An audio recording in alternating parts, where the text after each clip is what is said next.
Good day everyone. I am Dr. Prasanna, Department of Management, Christu Jayanti College. In this session, we will be discussing about Unit 2 of the course Banking Regulations and Operation.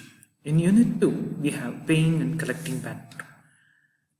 In this session, we will be discussing about the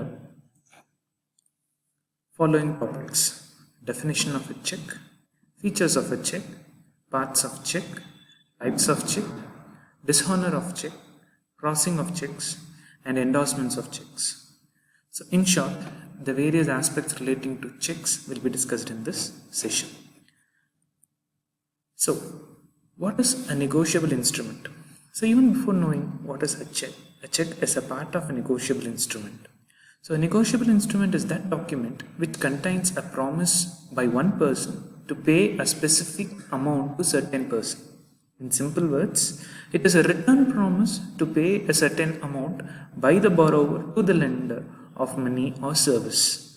So we have different forms. So we have about 5 different forms for different types of negotiable instruments, which is in practice. So one is bill of exchange, the other one is checks, the next is promissory note, draft, and certificate of deposits.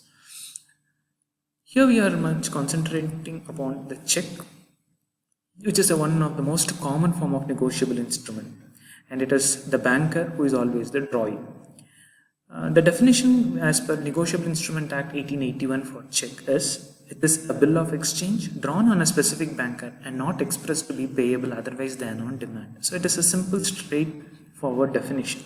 So it is a bill of exchange drawn on a specific banker, because banker is the person who always issues the check leaf. So it is drawn on a specific banker and not expressed to be payable otherwise than on demand. So it is not the banker's responsibility to assume that A has issued a check to B and it has to be credited to his account of B. So it is not in that way. So it is to be presented, paid or credited only if it has been demanded in the bank. The other specific definition is like: check is an instrument in writing containing an unconditional order addressed to banker, signed by the person who has deposited money with the banker, requiring him to pay on demand a certain sum of money only to or to the order of certain person or to the bearer of the instrument. So this definition is more elaborate, and it gives the complete meaning of what a check is. Here we have 3 important words which could be derived from the definition. One is the banker, the other is the person, the other one is a certain person here. So what does this banker here mean? So these 3 highlighted words are the persons or the parties to the check.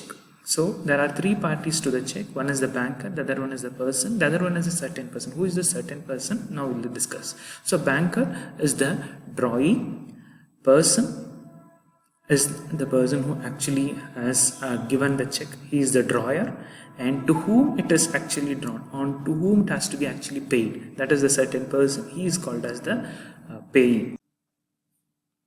Now let us discuss about the features of check.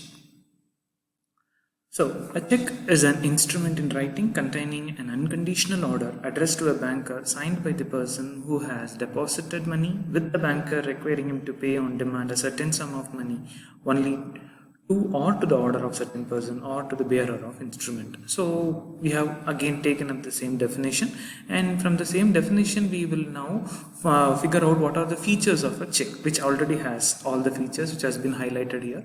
So a check is that kind of an instrument which is in return. So that is the first feature which is already given in the definition. So it is an instrument in writing.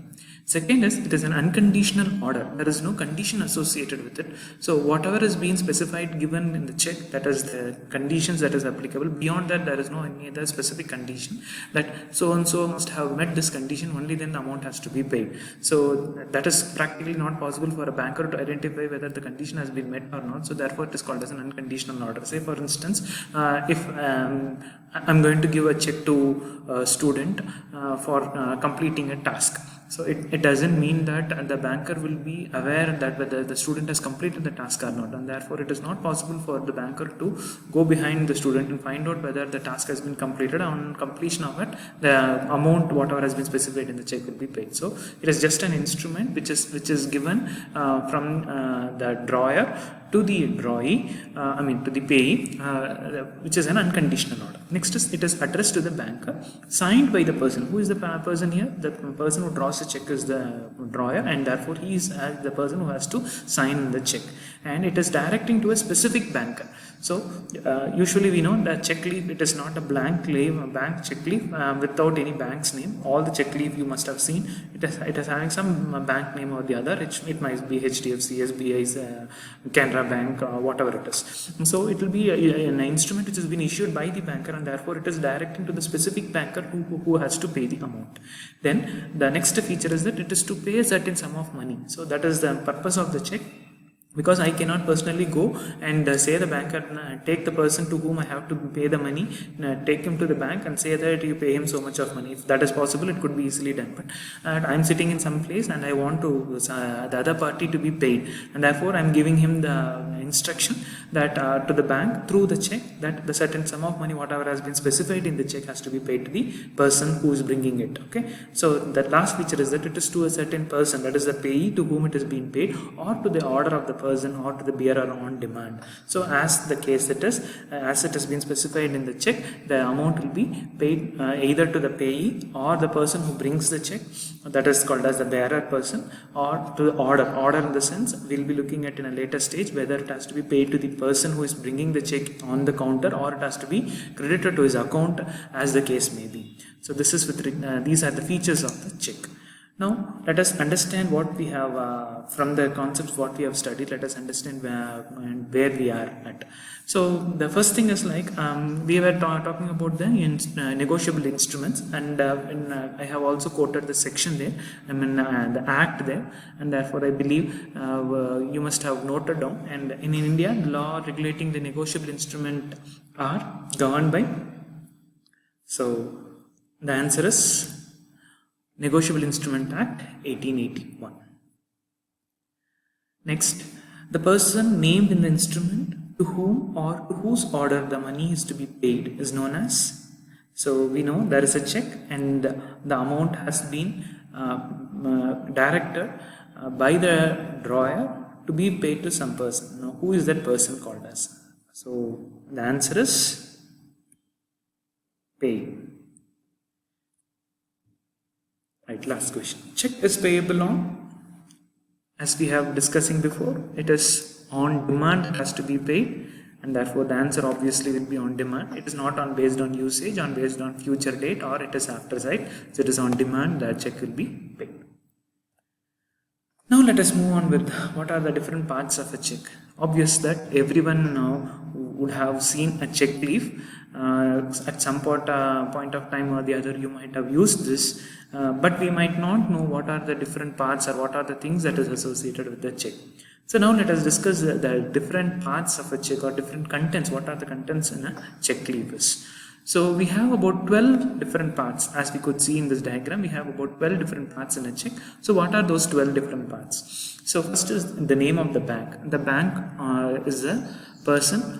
It has been directed by the drawer to the drawee. Drawee is the banker here. The name of the bank is being given there. Second is the direction for the bank to pay in account or in cash. So that is what is called as crossing. Here we will be looking at it at a later stage. The second point, which is called as the crossing. So this crossing is actually will be done. It indicates whether it has to be paid in cash or it has to be paid in the account of the person to whom it has been addressed to. That is the third point. Pay. So that is the name of the payee to whom it has to be paid. And fourth is with regarding to the date on which it has been signed has to be written here. Obviously that should be the date here. The next is fifth one, strike off or bearer option to avoid misuse of check. So most of the time you could see that there is a word of or bearer here. We don't take into account here, but this has certain specific usage. So if this is not being struck out, whoever is bearing the check can also be paid by the banker, but normally it doesn't happen in the normal banking practice. So they once again check with the issuer but the instrument as such, if the banker is paying if it has been not struck off, and if the banker is paying to the person to whom whoever is bringing the check is also agreeable, it is illegal, and the banker cannot be prosecuted, or the banker cannot be penalized for not paying to the person because our bearer has not been struck off by the drawer. The next is the sixth point is amount in words. So whatever amount has to be given, it has to be written in words. And seventh is the number, that is in figures, it has to be written. And eighth part is the signature part, wherein the signature of the drawer will be imprinted by the drawer himself, and authorizing that the entire content whatever has been done is correct. And the ninth part is the serial number. So the serial number usually appears at the bottom of the check, and this serial number, or it is the check number what we can say. So it is usually the 6-digit number which is given in the quote. So most of the time we get confused whenever we fill any document, whenever we fill in any application. So there the DD number might be asked. We might have been familiar with that. So the same like here, this is the check number. The same way in DD also you will have the 6-digit number which has to be quoted. This is the check number what we usually say. This is the 6-digit number. This is the 9th part. And the 10th part is the account number of the drawer. So the whoever is drawing the check, so his account number will be written there. That is the 10th part of the check. And the 11th part indicates the bank and the branch which is issuing the check. So this number, with this number we might not interpret anything, but it has got some MICR. They are called as an MICR numbers. Which is like the bank's specific code and the bank's branch. Everything will be that could be easily read out of those numbers. And the last is the transaction ID. So these are the parts of the check what we could understand from the given content. Thank you. Happy learning.